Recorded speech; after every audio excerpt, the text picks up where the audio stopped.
93 billion euros. That's how much Europe threatened to hit America with last year. Tariffs on bourbon, tariffs on soybeans, tariffs on Harley-Davidsons and Boeing aircraft parts. They drew up the lists. They leaked them to the press. They made sure Trump knew exactly what was coming if he pushed them too far. 93 billion euros, that was the bluff. Last week, Trump pushed. He slapped tariffs on 8 European countries, 10% starting February, 25% by summer, all because Europe won't let him take Greenland. And Europe's response? They folded. No retaliation, no counter-tariffs, no 93 billion euros of pain. They held a meeting, issued a statement, expressed concern, and Trump walked away with everything he wanted. That's not diplomacy, that's surrender. And by the end of this video, you'll see exactly how Europe built the most powerful economic weapon in its history, threatened to use it, and choked the moment Trump called their bluff. You'll see the 3 waves of destruction Europe could unleash on America tomorrow. You'll see why they'll never pull the trigger. And you'll see the moment this week when Trump humiliated them so badly, it proved the bluff was never real. But first, there's a story from 2024 that shows you exactly how this pattern works. When Europe loaded the weapon, aimed it at America, and surrendered before firing a single shot. Stay with me. April 2024, Liberation Day. Trump announces the biggest tariff package in American history. Duties on European steel, duties on European aluminum, duties on European cars, hundreds of billions in trade suddenly under attack.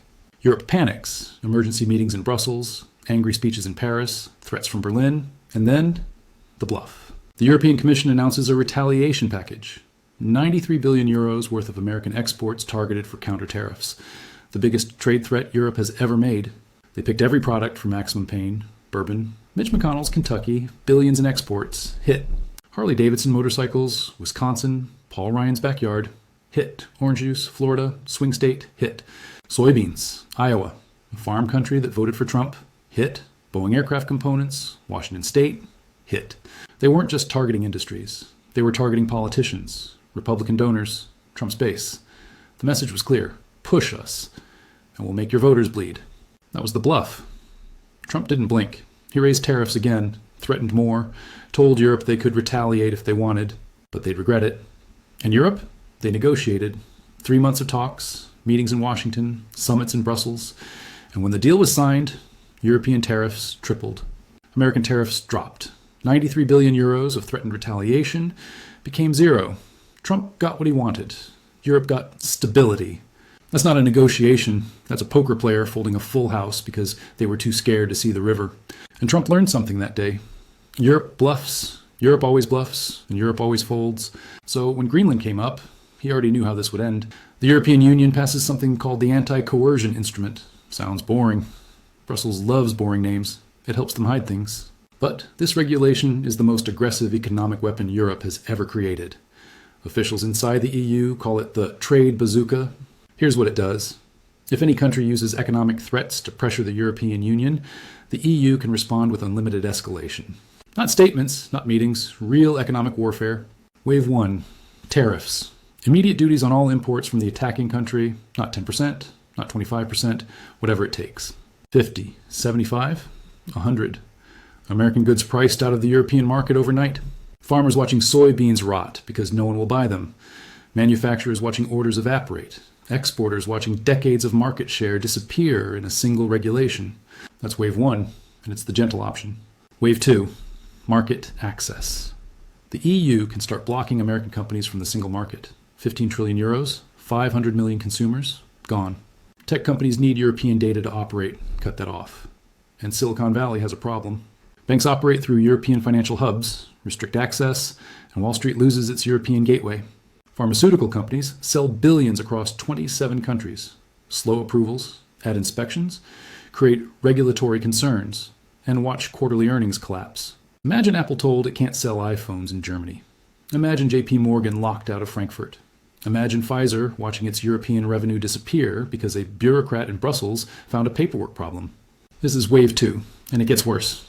Wave 3, the nuclear option, intellectual property. Under the Anti-Coercion Instrument, the EU can legally suspend American patent protections, trademark protections, copyright protections. European companies could copy American drugs without licenses, clone American software, replicate American... Every competitive advantage American corporations spent decades building, erased legally under EU law. This is what the trade bazooka looks like. This is what Europe could do if they had the spine to pull the trigger. 3 waves, unlimited escalation. 93 billion euros was just the appetizer. And they've never used it. Not once. 3 years since it passed. Dozens of American threats. Tariffs, sanctions, economic pressure on European companies doing business with Iran, Russia, China. 0 activations. They built a nuclear weapon and locked it in a closet. Here's why. Reason 1. Germany. Germany is Europe's largest economy. Also Europe's biggest coward. German automakers sell millions of cars in America every year. BMW, Mercedes, Volkswagen, Porsche, Audi. The American market is where they make their money. A real trade war with America wouldn't just hurt Germany, it would collapse Germany. So every time France says fight, Germany says wait. Every time the Commission proposes retaliation, Berlin makes phone calls. Every time Europe loads the weapon, Germany takes out the ammunition. They'd rather absorb American tariffs year after year than risk 1/4 of American counter-tariffs on their auto industry. That's not strategy. That's a protection racket where Germany pays with European dignity. Reason 2. 27 countries, 0 unity. The European Union isn't a country. It's a committee that pretends to be a country. 27 members, 27 governments, 27 sets of interests that almost never align. France wants to fight America. Germany wants to negotiate. Poland wants American troops on its border and won't risk angering Washington. Hungary's government is basically a Trump ally. Ireland hosts every American tech company and won't do anything to threaten that. Activating the Anti-Coercion Instrument requires a qualified majority. Most of these countries agreeing to hurt their own short-term interests for Europe's long-term dignity. That vote will never happen. Trump knows this. He's not negotiating with Europe. He's negotiating with a bureaucracy that takes 18 months to agree on banana regulations. 27 countries, one America. It's not a fair fight, and it never will be. Reason 3, fear. This is the real reason. European leaders are terrified of what happens if they actually fight back. Right now, Trump is doing 10% tariffs. Annoying, survivable, a bee sting. If Europe retaliates with the trade bazooka, what does Trump do? 50% tariffs? 100%? Full embargo on European goods? They've seen what Europe sent troops to Greenland. Trump's response? Tariffs. 10% starting February 1st, rising to 25% by June. China, years of escalation, hundreds of billions in tariffs, supply chains ripped apart, no backing down, ever. Iran, sanctions so crushing the currency collapsed. Inflation over 50%, government nearly overthrown. Venezuela, Trump didn't just sanction them, he took their president. This is not a man who de-escalates. This is a man who doubles down until the other side breaks. And Europe's economy cannot survive a real trade war. Growth already near 0. Energy costs crushing industry, debt piling up, demographics collapsing. 6 months of real American economic pressure, and European governments start falling. Protests in the streets, coalitions collapsing, populists rising. They know this. They've run the models, they've seen the projections, so they don't fight. They bluff, they threaten, they leak target lists to newspapers, and when Trump calls, they fold. Every single time. Now let me tell you what happened this week. The moment that proved the bluff was never real. Davos, Switzerland, the World Economic Forum. Every major leader in one place. Trump, Macron, von der Leyen, Rutte, the heads of every major European economy. Trump had just announced tariffs on 8 European countries. He'd posted AI images of himself planting an American flag in Greenland. He'd called European leaders weak, publicly, repeatedly. This was Europe's moment, face to face with the man attacking them. Cameras everywhere, the world watching. Time to show strength, time to announce the countermeasures, time to prove the bluff was real. What did Macron do? He sent Trump a private text, asked for a meeting, offered to host a nice dinner in Paris, suggested they could work things out quietly. Trump posted the text publicly, on Truth Social, for the entire world to see. The president of France, privately begging for a meeting, while publicly pretending to be tough. Then Trump mocked him, said nobody wants him because he'll be out of office soon. Then he threatened 200% tariffs on French wine. Not over Greenland, because Macron wouldn't join his board of peace. 200% on wine, because the French president said no to a dinner invitation. And Europe's response? A statement expressing concern, no tariffs, no anti-coercion instrument, no trade bazooka. Just concern. This is what the bluff always was. Words, threats, 93 billion euros that never existed. And Trump knows it now. He always knew it. Europe bluffs, Trump calls, Europe folds, every time. Greenland is just the beginning. Trump isn't stopping at tariffs. He's not stopping at threats. He's rewriting the entire relationship between America and Europe. And now he knows the truth. Europe will never fight back. The bluff is dead. The bazooka is fake. 93 billion euros was never real. So what's stopping him from taking everything? Nothing. 2 weeks ago, Trump said anything less than American control of Greenland is unacceptable, not negotiable, not open for discussion. Unacceptable. He sent Rubio and Vance to meet Danish officials. They came back empty-handed. Denmark said no. Trump's response? Tariffs on 8 countries, 10% in February, 25% by June. Not because of trade disputes, not because of economic competition, because Europe won't give him an island. This is what leverage looks like when one side has it and the other doesn't. But here's what should terrify Europe. Denmark is a NATO ally. Article 5. An attack on one is an attack on all. The most sacred promise in the Western alliance. 32 countries theoretically bound to defend each other. Trump threatened one of them publicly, demanded their territory, imposed economic punishment for saying no. You know what those 32 countries did? 7 sent troops, a few dozen soldiers each, a training exercise. The other 25? Nothing. Germany sent nothing, Italy sent nothing, Spain sent nothing, Turkey sent nothing. Half of NATO watched a member get threatened by an American president and decided it wasn't their problem. This is the alliance that's supposed to stop Russia. The alliance Europe depends on for survival. The alliance that supposedly guarantees Western security. It can't even agree to defend Denmark from tariffs. And here's the detail that tells you everything. After Trump announced the tariffs, Denmark's prime minister was asked if she'd attend Davos, the World Economic Forum, where Trump would be, where every major leader would be. She refused to go. The leader of a NATO country hiding from the American president because showing up might make things worse. That's not an alliance. That's a hostage situation. And Trump knows exactly what kind of hostages he's dealing with. Weak ones. Here's what's coming next. February 1st, tariffs hit. European goods get more expensive overnight. German cars, French wine, Dutch electronics, all of it. European leaders will meet. They'll coordinate. They'll issue a unified statement about unacceptable economic coercion. The Anti-Coercion Instrument will stay in the drawer. June 1st, tariffs jump to 25%. Real pain. Factories cutting shifts. Exporters losing contracts. Workers losing jobs. More meetings, more statements, more unity theater. The bazooka stays unfired. And somewhere between now and summer, Trump makes his move. Maybe he pressures Greenland into a referendum. Maybe he offers a deal Denmark can't refuse. Maybe he does something no one expects. It doesn't matter how. What matters is this. When it happens, Europe will hold a meeting. They always hold a meeting. Now let me show you why they can't break this pattern, even if they wanted to. The European economy isn't declining. It's dying. Germany, the engine of Europe, the industrial powerhouse that rebuilt from rubble after World War II. Last year, their economy shrank. Not slowed. Shrank. Their industrial base is hollowing out.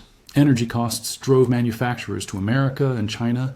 BASF, the largest chemical company in the world, German for over 150 years. They're moving production to Louisiana. Louisiana. German companies are leaving Germany for Louisiana. That's not decline. That's collapse in slow motion. France, second largest economy. The country that lectures the world about European power. Debt at 110% of GDP. Deficit so bad the EU threatened to sanction them. Government so unstable they've burned through 3 prime ministers in 2 years. Last month, their credit rating got downgraded. Again. Italy, third largest economy. Debt at 140% of GDP. Growth near zero. Youth unemployment so high that young Italians have a nickname for their generation. The flight generation. Because they all leave. This is the economic core of Europe. Germany shrinking. France drowning. Italy emptying. Now imagine adding a trade war on top. American tariffs at 25%, counter-tariffs from Washington at 50%. European exporters crushed. European consumers paying more for everything American. 6 months of that, and Europe enters recession. 12 months, and governments start falling. European leaders know this. They've run the models. They've seen what happens. They can't afford to fight. The math doesn't work. So they bluff. They threaten. They leak target lists to newspapers. And when Trump calls, they fold. Because folding slowly is survivable. Fighting back isn't. Here's what this means for America. Trump figured out something no president before him was willing to say out loud. Europe needs America more than America needs Europe. Not just militarily, economically, strategically, completely. America is Europe's largest export market, largest source of investment, largest security guarantor. The dollar runs their financial system. American tech powers their economies. American missiles protect their borders. Take any piece of that away, and Europe falls apart. But what does America need from Europe? Markets? China's bigger.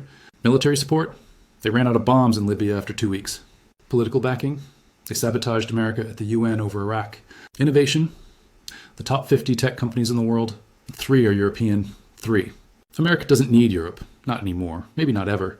And Trump is the first president willing to act like it. Previous presidents complained, gave speeches, asked politely for allies to pay their fair share. Europe ignored them for decades because there were no consequences. Trump doesn't ask, he takes. Tariffs on allies who won't pay, troops threatened from countries that freeload, open demands for territory Europe can't defend. And every time Europe threatens consequences, he calls, every time they load the weapon, he dares them. Every time they say this time will be different, it isn't. He wins, they fold, the pattern holds, and now there's no mystery left. Trump knows Europe won't activate the Anti-Coercion Instrument, won't fire the bazooka, won't turn 93 billion euros of threats into reality.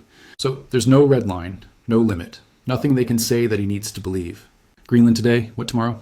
NATO members forced to double their payments overnight? Possible. Permanent tariffs on European cars until Germany accepts new terms? Likely. More territorial demands? Don't rule anything out. When you know someone will never fight back, you can take whatever you want. That's where Europe is now. A weapon they won't fire. An alliance that won't defend. An economy that can't survive confrontation. Checkmate before the game even started. Here's how this ends. Europe has 2 options. Option 1, they wake up, they activate the Anti-Coercion Instrument, they fire the bazooka. They accept economic pain now to preserve credibility later. This would mean recession, governments falling, years of rebuilding. But at the end, Europe would have something it hasn't had in decades, respect. Option 2, they keep folding. More statements, more meetings, more concern. They lose Greenland, they lose leverage, they lose the ability to say no to anything America demands, and eventually they lose the alliance itself. Because here's what Brussels doesn't understand. Trump isn't the disease, Trump is the symptom. 60% of Americans think Europe freeloads off American protection. Not Trump voters, Americans overall. 70% think allies take advantage of the relationship overall. The next president might have better manners, nicer words, more diplomatic tone. The pressure won't stop. The demands won't stop.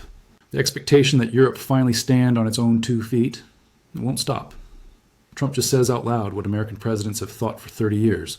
And one of them was always going to stop playing nice. That day came. 93 billion euros. That was the threat. That was the bluff. That was everything Europe had to make America think twice. Trump didn't think twice. He slapped tariffs on 8 countries. He threatened 200% on French wine. He posted Macron's private messages for the world to laugh at. And Europe's response? Concern. That's the story of 2026. A continent with power it won't use. A union that can't unite. An alliance that won't defend its own members. And a bluff that got called so hard, it will never work again. Check the description for more on why America wants Greenland and what happens when Trump targets a country with everything he's got. And here's the part European leaders refuse to see. This isn't just about Greenland. This isn't just about tariffs. This is about the next 50 years. Trump just proved something to every country watching. America can push Europe around. America can threaten NATO allies. America can demand territory. And Europe will do nothing but complain. China's watching. You think Xi Jinping didn't notice that Europe's trade bazooka is a prop? Russia is watching. You think Putin didn't notice that NATO can't unify against an American president, let alone against him?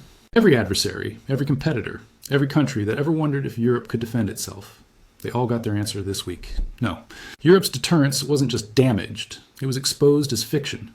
The Anti-Coercion Instrument was supposed to tell the world that Europe fights back, that economic warfare against the EU has consequences, that the single market is a weapon, not just a shopping mall. Now everyone knows the truth. Threaten Europe. And they hold a meeting. Sanction Europe. And they issue a statement. Demand their territory. And they express concern. That's not deterrence. That's an invitation. And the invitations just went out. Trump took his shot. Trump won. Who's next? 93 billion euros. 3 years sitting in a drawer. 0 times fired. And now? 0 credibility that it ever will be. Europe built a weapon to scare the world. The world isn't scared anymore. Trump made sure of that.